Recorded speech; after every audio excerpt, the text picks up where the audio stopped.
(2023년 4월 2일) 첼시와 아스톤빌라 간의 경기가 있었습니다. 승부는 2대0으로 아스톤빌라의 승리로 마무리되었죠. 그렇게 첼시의 끝없는 추락은 결국 포터의 경질로 이어지게 되는데요. 이처럼 EPL은 감독들의 무덤이라 할 만큼 감독의 교체가 잦았습니다. 특히 이번 22-23 시즌 EPL의 감독 교체는 12번이나 있을 정도였죠. 이 외에 다른 리그에서도 감독 경질이 있었는데요. 어떤 감독들이 이번 시즌 경질되었을까요? 자, 그럼 22-23 시즌 경질된 감독들 지금 시작하겠습니다.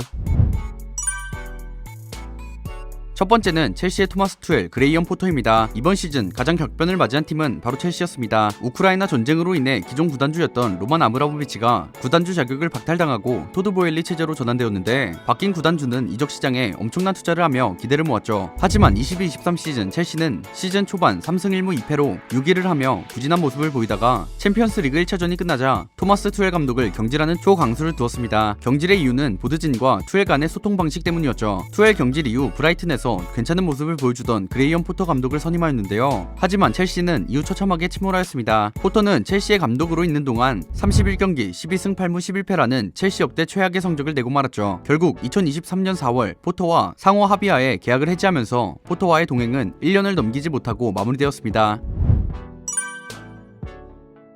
두 번째는 사우스햄튼의 랄프 하센히틀, 네이선 존스입니다. 사우스햄튼 또한 두 차례의 감독 경질이 있었습니다. 2018년에 부임하여 약 4년간 소튼을 지휘하던 랄프 하센히틀, 22-23 시즌 들어서 하센히틀의 전술이 무엇인지 알기 어려울 정도로 감독 본연의 색깔을 잃어버렸고, 일부 시니어 선수들이 보드진을 찾아가 감독 경질을 요청할 정도로 감독과 선수 간의 소통이 전혀 되지 못했습니다. 경기 성적도 엉망이었죠. 하센히틀이 지휘하던 프리미어리그 15라운드까지 사우스햄튼은 18위의 성적으로 강등 위기에 처해 있었는데요. 결국 하센히틀은 2022년 11월 월드컵이 시작되기 이전 경질되고 맙니다. 하지만 후임으로 선정된 감독은 네이선 존스. 어느 정도 이름값 있는 감독을 원했던 팬들은 모두 황당함을 느꼈죠. 네이선 존스 선임 후 현지에서는 새 감독을 지지하고 믿어줘야 한다는 여론이 나오면서 월드컵 기간 이후 반등을 발했습니다. 그러나 리그 경기가 재개된 이후 최악의 점유율과 롱볼 전술로 연이은 패배를 겪게 되죠. 결국 23라운드 울버햄튼전에서 10명이 뛴 울버햄튼을 상대로 후반에 2골을 허용하며 끔찍한 경기력을 보이게 되자 14경기 만에 네이선 존스 감독을 경질하고 맙니다. 현재 사우스햄튼의 감독은 루벤 셀레스 수석 코치가 임시 감독직을 이어받았죠.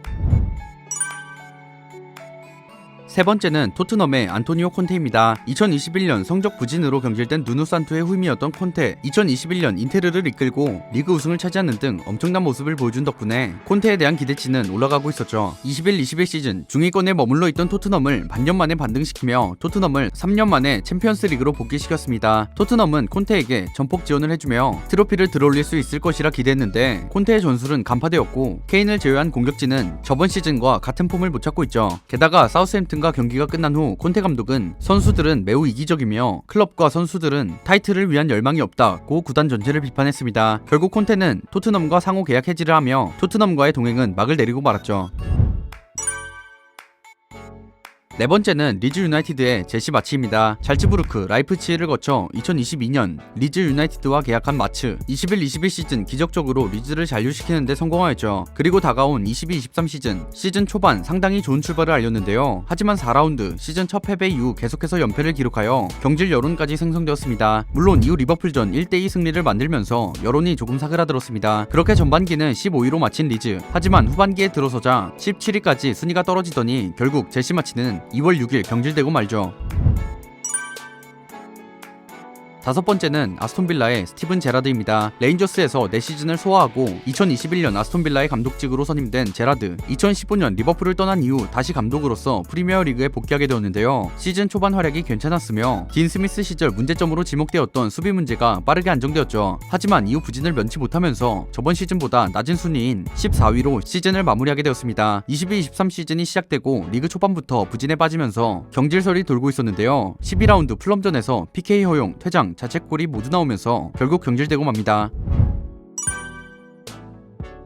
여섯 번째는 바이에른 뮌헨의 율리안 나겔스만입니다. 2021년 계약 해지를 요청한 한지 플릭 감독의 후임으로 바이에른 뮌헨 감독을 맡게 된 나겔스만, 호펜하임에서 만 28세의 나이로 분데스리가 역대 최연소 감독에 오르는 동시에 호펜하임을 구단 최초 유로파리그와 챔피언스리그 플레이오프 진출을 이끌었습니다. 이어 라이프치히에서도 만 31세의 나이로 챔피언스리그 본선에 진출한 역대 최연소 감독이 되었고 결국 준결승까지 라이프치히를 이끌었죠. 이후 2021년 한지 플릭 감독의 후임으로 바이에른 감독에 부임했는데요. 개인 통산 첫 분데스리가 우승을 차지했습니다. 다음 시즌인 22-23 시즌 25경기 기준 리그 52점으로 1위인 도르트문트와 1점 차 2위, 챔피언스 리그에서는 8경기 8승이라는 성과를 보여줬는데요. 하지만 리그 2위 기록은 미넨의 보드진을 만족시키지 못했나 봅니다. 결국 나겔스만은 A매치 휴식기 도중 상호 계약 해지를 하게 되죠. 나겔스만의 후임으로는 토마스 투엘로 결정되었다고 합니다. 그로 인해 나겔스만은 토트넘과 첼시의 차기 감독으로 거론되고 있는데, 임시 감독으로 램파드가 부임한 첼시에서 22-23 시즌이 마무리되면 첼시의 후임 감독으로 부임할 가능성이 높다고 합니다.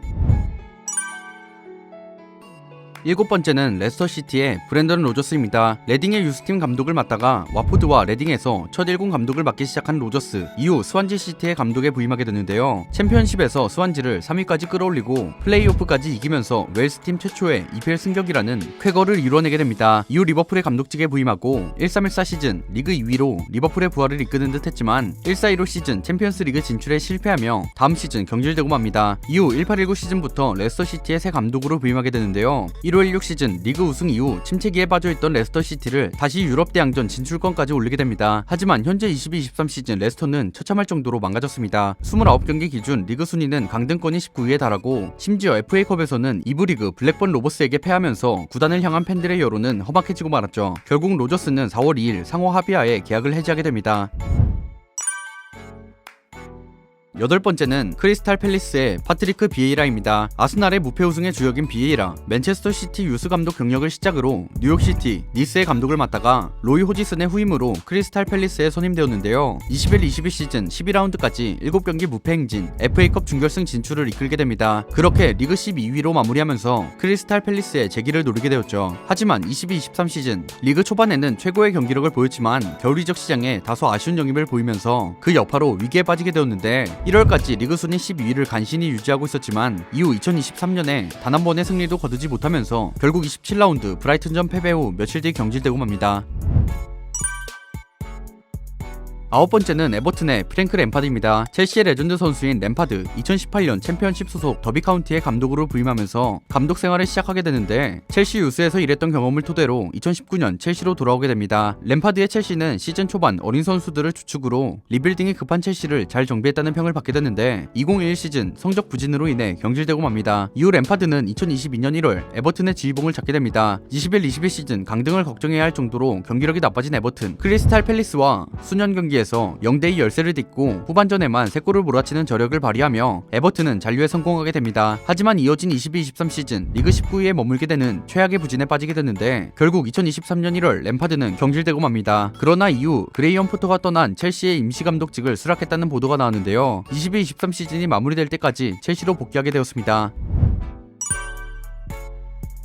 10번째는 울버햄튼의 브루노 라지입니다. 벤피카 B팀 감독으로 시작하여 1군으로 승격되면서 벤피카에서 첫 1군 감독직을 맡게 시작한 라즈, 2019년 벤피카로 부임한 라즈는 당시 4위였던 벤피카를 19경기 18승 1무의 성적으로 기적적인 역전 우승을 차지하게 되죠. 인상적인 데뷔 시즌을 보낸 라즈는 벤피카에서 2년차를 맞이하게 되는데, 두 번째 시즌에서 초반 분위기는 좋았으나 이후 13경기에서 2승에 그치는 추락을 거듭한 끝에 결국 경질되게 되죠. 이후 21-21 시즌부터 울버햄튼의 감독직을 맡게 된 라즈, 울버햄튼을 리그 12위로 마무리하지만 22-23 시즌 8라운드까지 18위라는 처참한 성적을 기록하면서 경질당하고 맙니다. 이외에도 프리미어리그에선 보머스의 스코파커, 분데스리가에서는 슈투트가르트의 브루노 라바디아, 펠레그리노 마타라초, 레버쿠젠의 헤라르도 세오안에, 호펜하임의 안드레 브라이텐라이터, 보움의 토마스 라이스가 있으며, 라리가에는 세비야의 호르헤 삼파올리, 레알 바야돌리드의 파케타, 에스파뇰의 디에고 마르티네스, 발렌시아의 제나로 가투소가 있습니다. 그럼 이번 시즌 경질된 감독 중 최악의 감독은 누구였는지 댓글 남겨주시면 감사하겠습니다. 지금까지 월간 베스트였습니다. 감사합니다.